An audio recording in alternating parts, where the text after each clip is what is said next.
오늘은 까누니와 더불어 제가 새로 만든 황금선과 데드라인에 대해 공부하는 시간을 가져보겠습니다. 황금선과 데드라인은 기본적인 성격이 지지라인입니다. 이 지지라인을 터치하고 반등하는 자리, 혹은 이 지지라인이 깨졌다가 회복하는 자리에 대한 연구를 해보겠습니다. 이 황금선과 데드라인의 수식값에 대해 궁금해하시는 분들이 있는데 조금만 기다려주시면 고맙겠습니다. 또 수치값 때문에 논란이 있을지 모르기 때문입니다. 사실 이게 대단한 것은 아닙니다. 이동평균선을 쓰셔도 됩니다.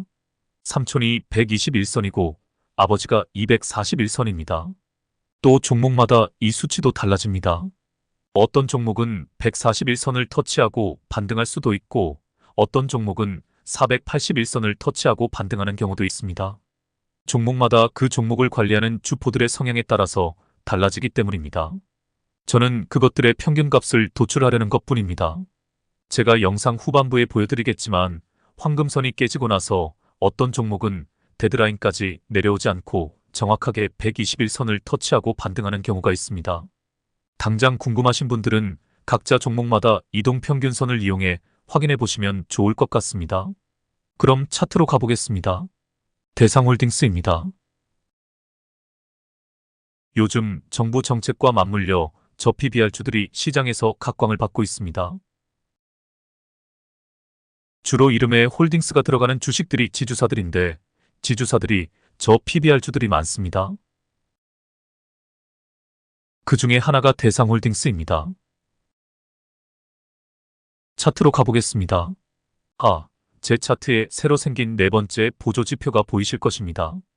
제가 새로 연구하는 보조지표입니다. 신경 안 쓰셔도 됩니다. RSI 응용 버전인데 RSI보다 좀 더 명확하게 과매도 구간을 나타내주는 것 같아 실험 차원에서 연구하고 있을 뿐입니다. 나중에 뭔가 확실한 게 나오면 말씀드리겠습니다. 일단 최저점에서 타점을 잡아보시길 바랍니다. 여기가 되겠네요. 앞에서 두 번의 급등 지점이 보입니다. 세력들이 간을 한번 본 것입니다. 전조현상이라고 봐도 무방합니다. 세력들은 저점 매집이 끝나면 이렇게 간을 봅니다. 본격적인 상승에 앞서 자신들이 얼만큼의 돈을 써야 주가를 끌어올릴 수 있는지 계산을 하는 것입니다. 저는 이렇게 전조현상이 나타나면 관심 종목에 넣고 꾸준히 관찰합니다. 그래야 첫 상승 타이밍을 놓치지 않기 때문입니다. 보시다시피 신기하게도 본격적인 상승에 앞서 작은 골팍이라도 나오기 마련입니다. 이후 약상승을 이어가는 과정에 까누니가 계속 등장합니다. 까누니를 신뢰한다면 추가 매수할 수 있는 자리입니다. 그러다가 강력한 매수세와 함께 급등이 나옵니다. 이 자리입니다. 이렇게 급등이 나온 뒤에 그 다음날 다시 추가 상승이 나오는지는 종목의 모멘텀에 따라 달라집니다. 한 가지 더 참고 해야 할 것은 추가 상승 지점의 매물대입니다. 이것은 지나간 차트이기에 당일 위에 얼마나 매물대가 쌓여 있었는지 알 수 없습니다. 또한 저항 라인이 있는지 살펴봐야 합니다. 차트를 키워보겠습니다. 제가 선을 하나 그어보겠습니다. 이 선이 저항 라인입니다. 차트 앞쪽에 주목해 보시길 바랍니다. 상승 추세일 때는 이 라인이 지지라인 역할을 했었습니다. 상승세에서는 지지라인이었던 것이 주가가 밑으로 떨어지고 나서 다시 올라갈 때는 저항 라인으로 바뀝니다. 여하튼 첫 상승 지점이 저항 라인에 딱 걸쳤다고 볼 수 있습니다. 이 차트에서 저항 라인을 뚫고 추가 상승이 나왔습니다. 왜일까요? 그렇습니다. 강력한 수급입니다. 다시 차트를 앞부분만 확대해 보겠습니다. 그 전에 확인할 것이 하나 있습니다. 가만히 보시면 하락 추세에서 데드라인이 깨졌다가 다시 반등하고 있습니다. 그래서 제가 고민입니다. 수치값을 변경해서 이 데드라인을 더 아래로 잡아야 하는지 계속 실험 중입니다. 어떤 차트에서는 기가 막히게 이 데드라인을 지켜주기 때문에 가장 평균적인 수치를 찾아내려고 노력 중입니다. 계속 연구해 보아야 할 사항입니다.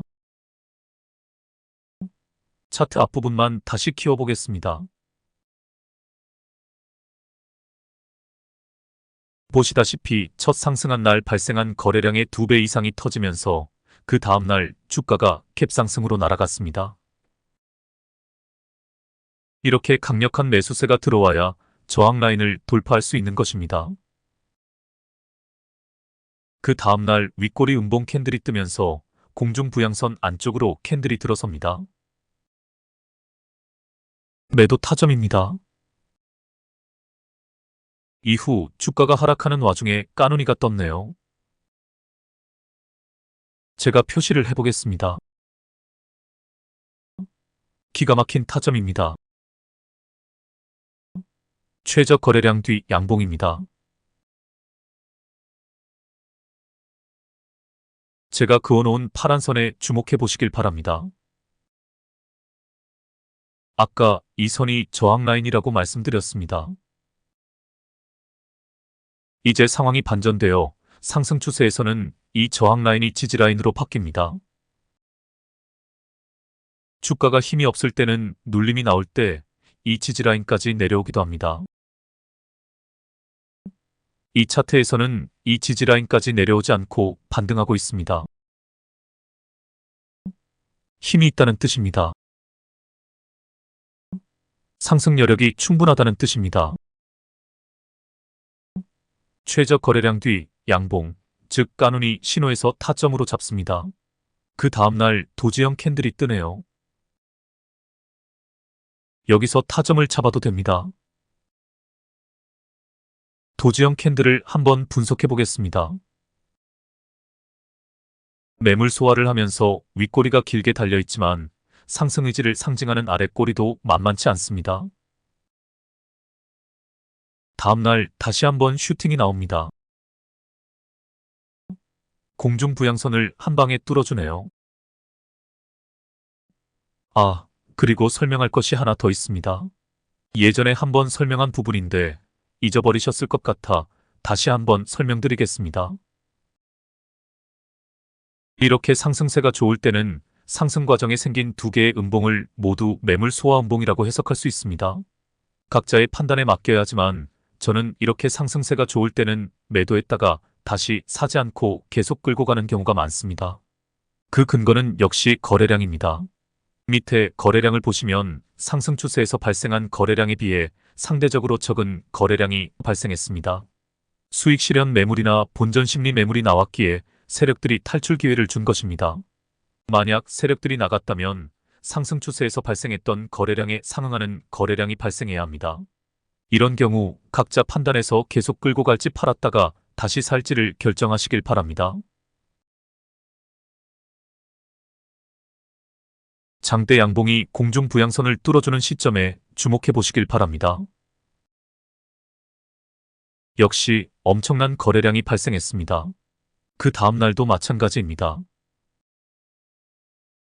그런데 똑같은 거래량이 발생했는데 주가는 더 치고 가지 못하고 장막판에 줄줄 흘러내렸습니다.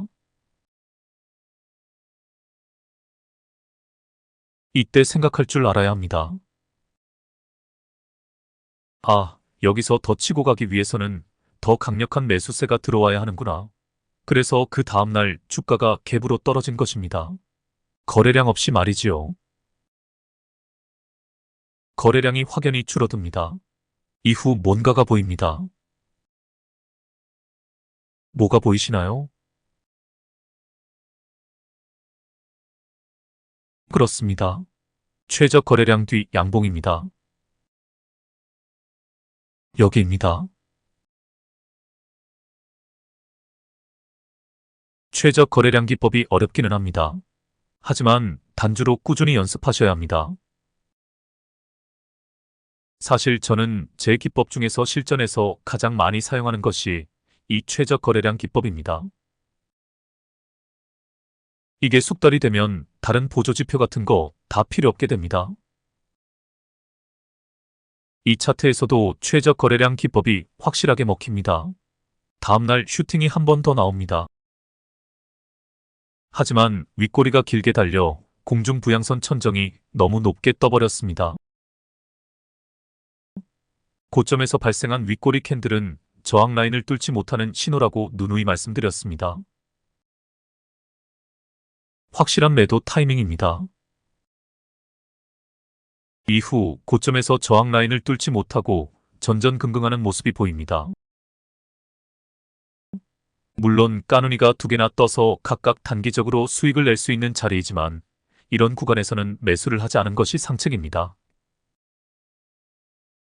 여지없이 장대 음봉으로 주가는 밑으로 흐르기 시작합니다. 중간에 반등이 한 번 나오지만 대세는 거스를 수 없습니다. 이렇게 하락 구간에 발생하는 까누니는 그냥 무시하면 됩니다. 제가 둘째 형과 큰 형을 데려오지 않더라도 그 두 지지 라인이 다 깨진 것을 직감할 수 있습니다. 이제 새로 만들어진 지지 라인 즉 황금선에 주목해 보시길 바랍니다. 신기하게도 황금선을 깨지 않고 있습니다. 게다가 반디들이 완전 떼거지로 등장합니다. 긴장해야 합니다. 까누니가 4개나 떴네요. 첫 번째 까누니는 정확한 타점입니다. 가격 캔들이 도지형 캔들입니다. 작아서 잘 안 보이지만 최저 거래량 뒤에 양봉 맞습니다. 그 뒤에 3개의 까누니도 틀린 타점은 아닙니다. 살짝 반등하는 지점입니다. 까누니를 믿는다면 추가 매수를 할 수 있는 구간입니다. 하지만 횡보 구간이기에 보수적인 측면에서 확실한 반등 신호를 찾아야 하는 자리이기도 합니다. 까누니를 무시하고 타점을 잡아보시길 바랍니다.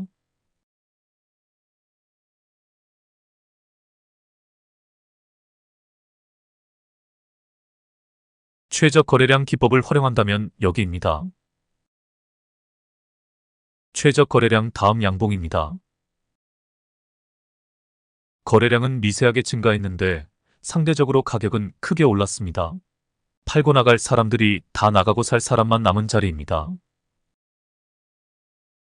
더 확실한 타점을 잡기 위해서는 두 번째, 세 번째 보조지표를 활용하면 좋습니다. 확실하게 반등하는 자리는 여기입니다. 두 번째 보조지표에서 골든 크로스가 발생했습니다. 세 번째 보조지표에서는 골든 크로스가 발생하기 직전입니다. 하지만 세 번째 보조지표의 특성상 빨간 선이 이미 상방으로 꺾였기에 추세가 전환되었다고 판단할 수 있습니다. 이런 상황에서는 각자의 경험이 많이 필요합니다. 저 같은 경우는 최저 거래량 기법을 가장 신뢰합니다. 이제 까누니를 사용해 보시면서 까누니에 대한 믿음이 생긴다면 까누니를 믿어도 됩니다.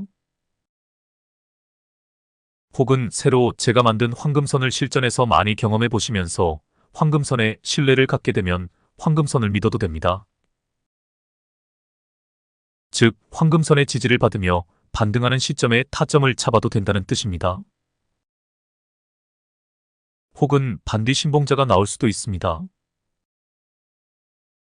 나는 반디가 떼거지로 등장했을 때 실패한 적이 없다 라는 경험이 축적되면 반디 떼거지를 믿어도 됩니다. 혹은 두 번째, 세 번째 보조지표에 대한 확신이 생긴다면 이 보조지표를 믿어도 됩니다. 각자 경험의 차이가 될 것입니다. 제가 전에도 한번 언급한 적이 있습니다. 우리 개미들이 진화하는 만큼 혹은 그보다 더 빨리 세력들도 진화를 합니다. 지금 시장에서 가장 영향력이 있는 트레이더 혹은 유튜버들의 기법을 세력들이 연구한다고 말씀드렸습니다. 세력들은 그들의 기법을 피해가는 핸들링 수법을 개발하고 있습니다. 끝없는 눈치 싸움이 이 시장에서 벌어집니다. 그래서 궁극적으로 자신의 경험을 바탕으로 자신만의 매매법을 완성해 가셔야 합니다.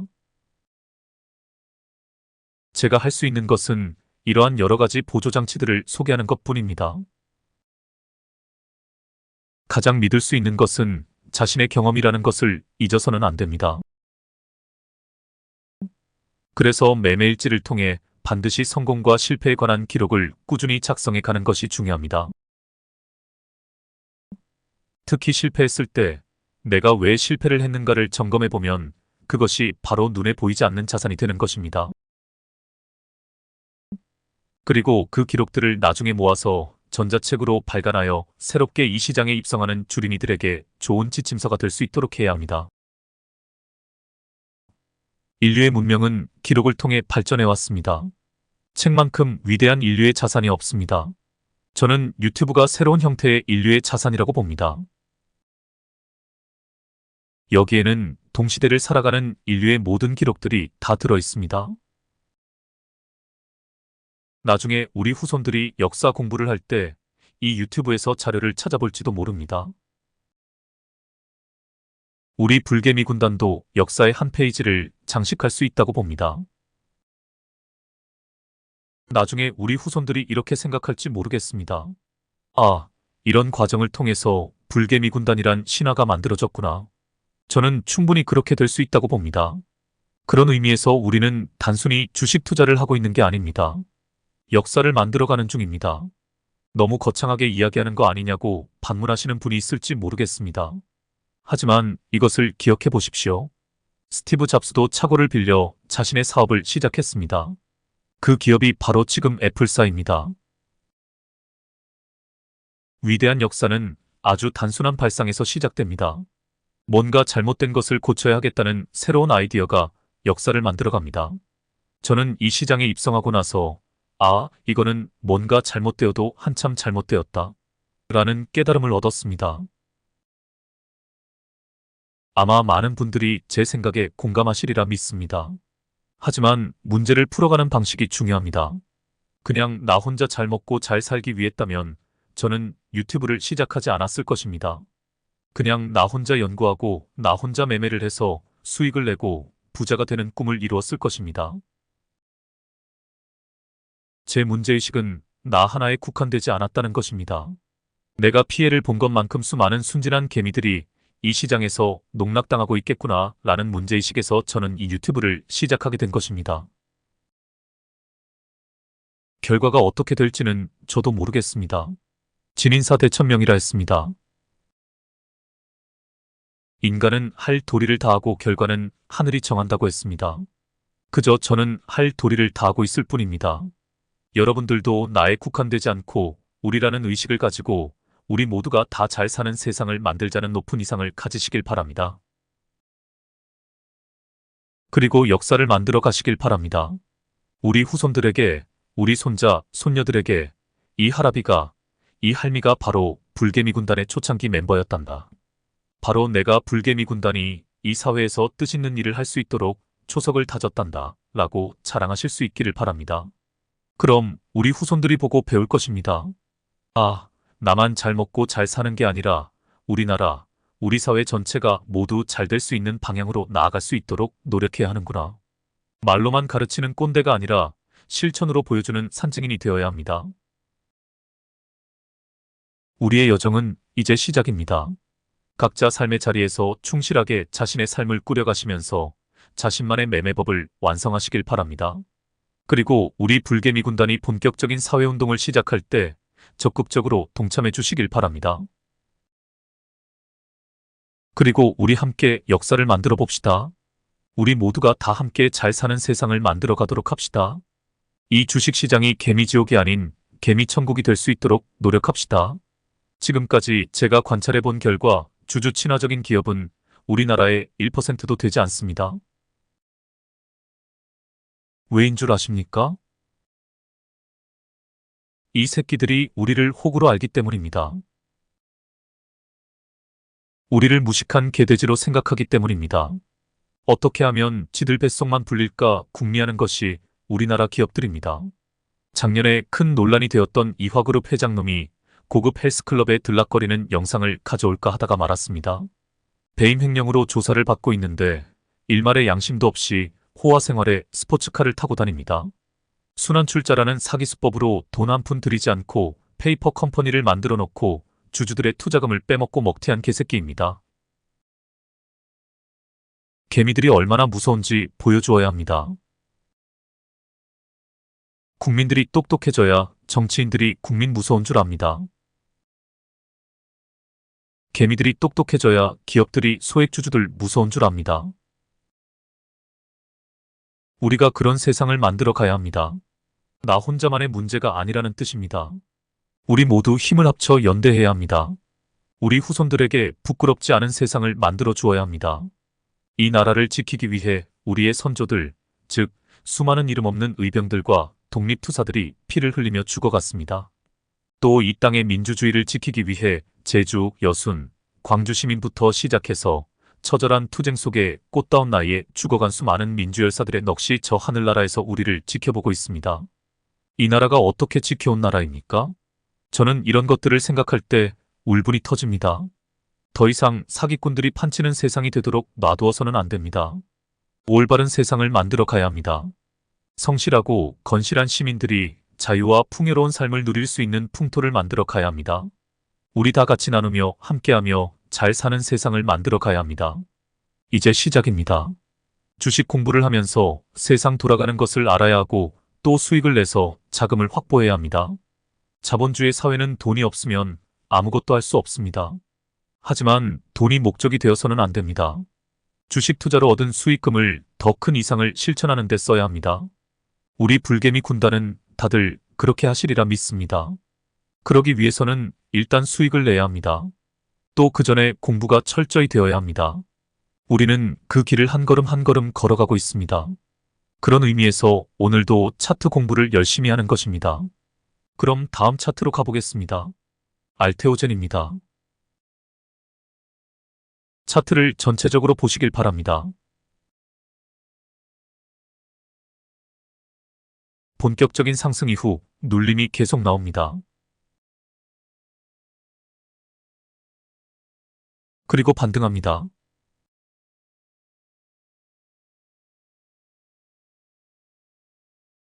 가만히 보시면 반등하는 자리에 공통점이 있습니다. 제가 표시를 해보겠습니다. 여기입니다. 세 자리의 공통점이 뭘까요? 공중부양선은 오늘 상한가에 가까운 급등이 나와 전체적으로 붕 떠버렸습니다. 공중부양선을 활용할 수 없다고 가정하면 세 가지 공통적인 특징이 보입니다. 일단 반디들이 떼거지로 등장합니다. 과매도 구간이란 뜻입니다. 둘째, 황금선의 지지를 잘 받고 있습니다. 셋째, 까누니가 떴습니다. 까누니가 뜬 자리를 표시해 보겠습니다. 비교적 정확하게 타점을 잘 잡아주고 있습니다. 이번에는 밑에 보조지표를 확인해 보겠습니다. 두 번째 보조지표, 즉 RSI 지표에 주목해 보시길 바랍니다. 중심선인 검은 선을 파란 선이 돌파하는 시점, 즉 추세전환 신호와 거의 일치합니다. 세 번째 보조지표를 확인해 보겠습니다. 빨간 선이 상방으로 꺾인 지점이거나 골든 크로스가 발생한 시점입니다.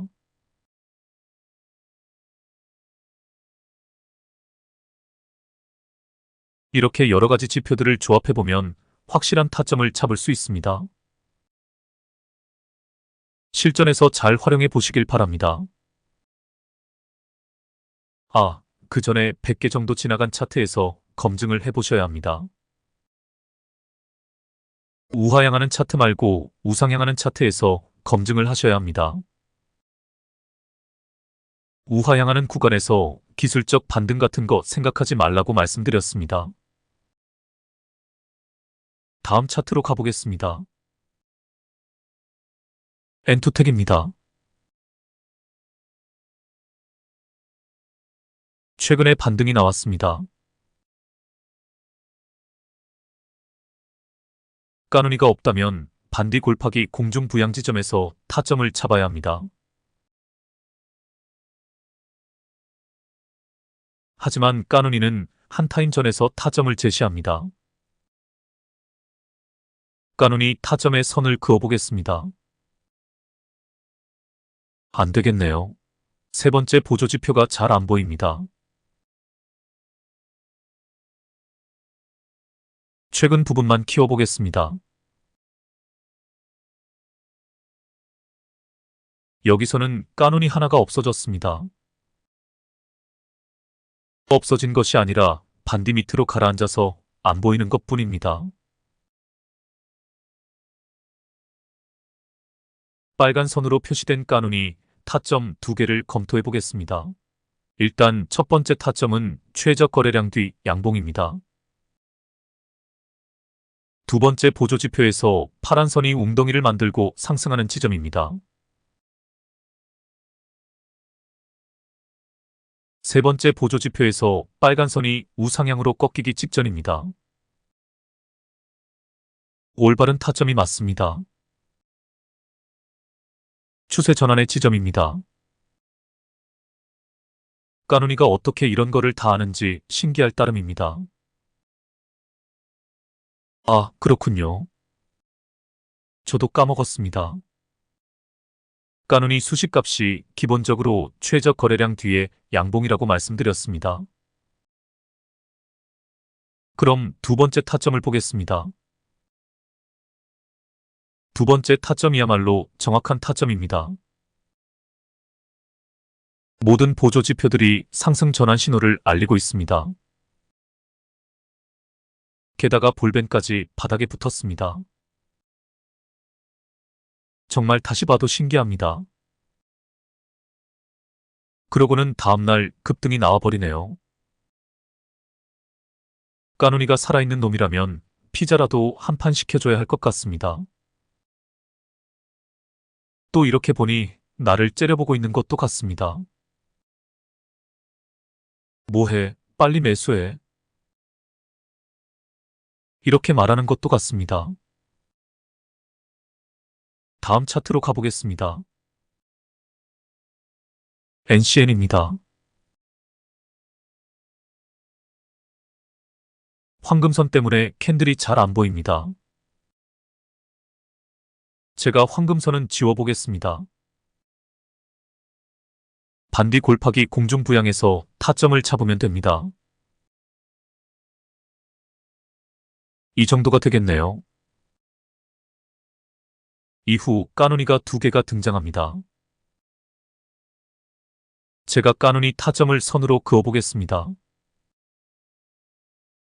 역시 두 번째, 세 번째 보조지표에서 추세 전환을 알리고 있습니다. 하지만 저 같으면 다른 곳에서 타점으로 잡았을 것 같습니다. 바로 여기입니다. 제가 왜 여기에서 타점을 잡았을까요? 그렇습니다. 최저 거래량 뒤 양봉이기 때문입니다. 게다가 공중 부양선을 밑에서 위로 뚫어주기 때문입니다. NCN이란 종목이 시장에서 부각되리라는 것은 이 종목에 대해 공부가 되어 있었다면 충분히 예상할 수 있습니다. NCN은 넥스트칩에서 사명을 변경한 기업입니다. 사물인터넷 관련주이면서 자율주행 관련주이기도 합니다. 정부에서 세계 최대 반도체 메가클러스터를 조성한다고 합니다. 또한 삼성전자가 인간지능에 가까운 범용 인공지능 에이질 개발을 본격화했다는 소식이 있습니다. 즉, 사람의 오감을 능가하는 인공지능을 만들겠다는 뜻입니다. NCN은 뉴로모픽 기반 원천 기술 정부 과제를 수행한 바 있어 투자자들 사이에서 정부 정책 관련주로 분류되고 있습니다. 또한 미국에서는 우리나라 돈으로 일경에 가까운 돈을 인공지능에 투자하겠다는 설도 나오고 있습니다. 세상이 얼마나 빨리 돌아가는지 어지러울 지경입니다. 엔비디아가 미국 주식 시총 1위에 등극을 했습니다. 엔비디아 관련주 공부를 많이 해두셔야 합니다. 다음 주에도 엔비디아 관련주들이 분명 튀어나올 것입니다. 빠르게 돌아가는 시황을 파악해야 급등주들을 먹을 수 있습니다. 즉 NCN이란 종목에 대한 공부가 있어야 시황에 따른 이런 급등주를 잡을 수 있는 것입니다. 게다가 까누니까지 떴으니 확신을 가지고 미리 진입을 할 수 있어야 합니다. 한 종목만 더 보고 마치겠습니다. AD테크놀로지입니다. 차트를 큰 그림에서 보시길 바랍니다. 우상향하는 차트입니다. 계속해서 등락을 반복하고 있습니다. 황금선이 깨졌지만 데드라인까지 내려오지는 않았습니다. 일단 반디들이 떼거지로 등장하는 부분에 주목해 보시길 바랍니다. 총 4곳이 나옵니다. 제가 표시를 해보겠습니다. 이제 이 지점에서 까누니가 등장하는 지점에 표시를 해보겠습니다. 잘못된 타점도 있지만 비교적 정확한 편입니다.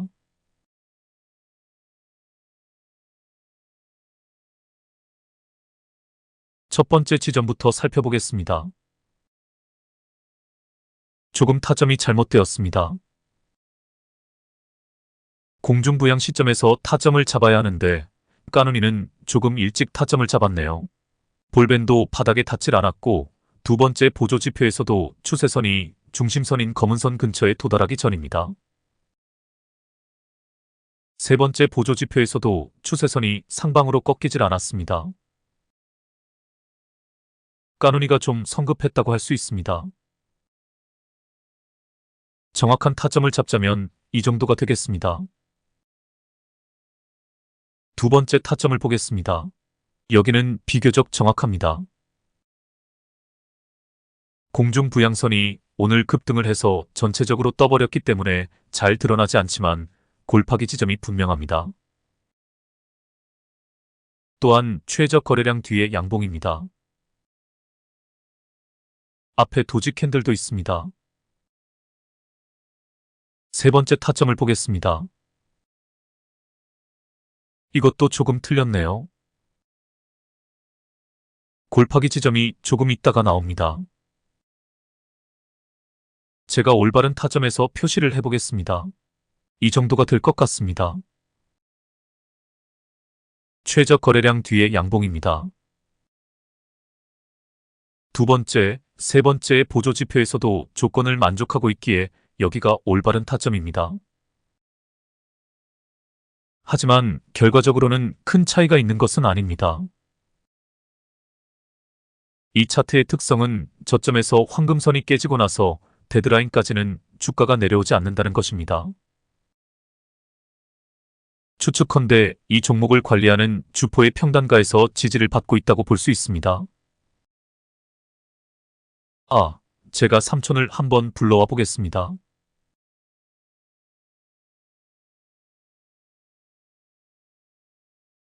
우와, 정확히 일치하네요. 삼촌, 즉 파란 선은 121 이동평균선입니다. 정리를 해보겠습니다. 눌림에서 반등하는 자리를 찾아 타점을 잡을 때 필요에 따라 삼촌이나 아버지를 불러와 참고로 삼으면 좋을 것 같습니다. 아버지는 241 이동평균선입니다. 서두에서 말씀드렸지만 이러한 지지라인이 종목마다 달라집니다. 그 종목에 맞는 이동평균선을 찾아내면 지지에서 반등하는 지점을 잘 찾아낼 수 있습니다. 네 번째 타점으로 가보겠습니다. 이거야말로 까누니가 완벽한 타점을 잡아냈네요. 특히 최저 거래량 기법에 주목해 보시길 바랍니다. 거래량이 이전 거래량보다 아주 미세하게 증가했지만 주가는 상대적으로 크게 올라갔습니다. 팔 사람들이 다 팔고 나가서 살 사람만 남은 형국입니다. 이제 다시 차트를 전체적으로 검토해 보겠습니다. 반디들이 떼거지로 등장하지 않고 한두 개가 등장하는 지점에서도 까누니는 비교적 타점을 잘 잡아내고 있습니다. 이런 차트 100개 정도를 돌려보면서 까누니의 특성에 대해 잘 공부해 보시길 바랍니다. 그리고 다른 지표들과의 연관성도 세심히 관찰해 보시길 바랍니다. 오늘 마치기 전에 꼭 드리고 싶은 말이 있습니다. 아직 기술적 지표와 신호 검색을 구분하지 못하는 주린이 분들이 계십니다. 이해합니다. 저도 그랬습니다. 제가 주식학교를 설립하면 기초과정으로 HTS 다루는 방법만 한 3개월 강의할 계획입니다. 사실 저도 이 HTS의 숨겨진 비밀을 다 모릅니다. 어마어마한 장치들이 곳곳에 숨어 있습니다. 진짜 HTS 공부만 한 3개월 하셔야 합니다. 본인이 주린이라고 인정하시는 분들은 유튜브를 참조해서 이것부터 공부하셨으면 좋겠습니다. 뭐든지 기초가 중요합니다. 제가 분명히 말씀드렸습니다. 본격적으로 수익을 내는 것은 내년부터 하시라고 했습니다. 욕심을 부리면 안 됩니다. 기초부터 차근차근 실력을 쌓아야 나중에 대성할 수 있습니다. 기초가 탄탄하지 않으면 모래성을 쌓는 것과 다름이 없습니다. 한순간에 무너져 버립니다. 이 말을 꼭 기억하시길 바랍니다. 절차탁마 대기만성. 조금씩 갈고 닦아 큰 그릇은 나중에 완성된다. 당장 수익을 내고 싶은 마음은 사람이라면 누구나 갖는 인지상정입니다. 하지만 저도 본격적으로 시드를 늘리지 않고 있다고 말씀드린 적이 있습니다. 왜일까요? 저 스스로가 부족하다고 느끼기 때문입니다. 특히 저는 좀 성격이 급한 편이라 언제든지 뇌동매매를 할 소지가 있습니다. 제가 저 자신을 너무도 잘 알고 있습니다. 저는 실전에서 30분 단타를 집중적으로 연구하고 있습니다. 30분 단타는 단타와 스윙이 복합적으로 들어간 매매법이라고 설명드렸습니다. 제 성격에 딱 맞는 매매법을 찾아낸 것입니다. 단타를 하면서도 물리더라도 스윙으로 가져갈 만한 자리에서 매매하겠다는 저 나름대로의 자구책을 찾아낸 것입니다. 제가 4분할 차트를 보여드린 적이 있습니다. 제가 주식 투자에 얼마나 진심인가 보여드렸습니다. 이런 과정이 없으면 어떻게 요행으로 몇 번 수익을 냈다고 그것에 경도되어 더 깊은 수렁으로 빠져들어가게 됩니다. 다시 한번 강조합니다. 최소한 1년 동안은 단주로 연습하시길 바랍니다. 그 과정에서 나만의 매매법을 완성해 가시길 바랍니다. 승률이 최소한 70% 이상 되었을 때 시드를 조금씩 늘리시길 바랍니다. 저는 앞으로 세력들에게 단돈 1,000원도 빼앗기지 않겠다고 독하게 마음을 먹었습니다. 이런 도끼가 없으면 이 시장에서 살아남을 수 없습니다. 저 사기꾼 새끼들을 이 시장에서 몰아내야 합니다.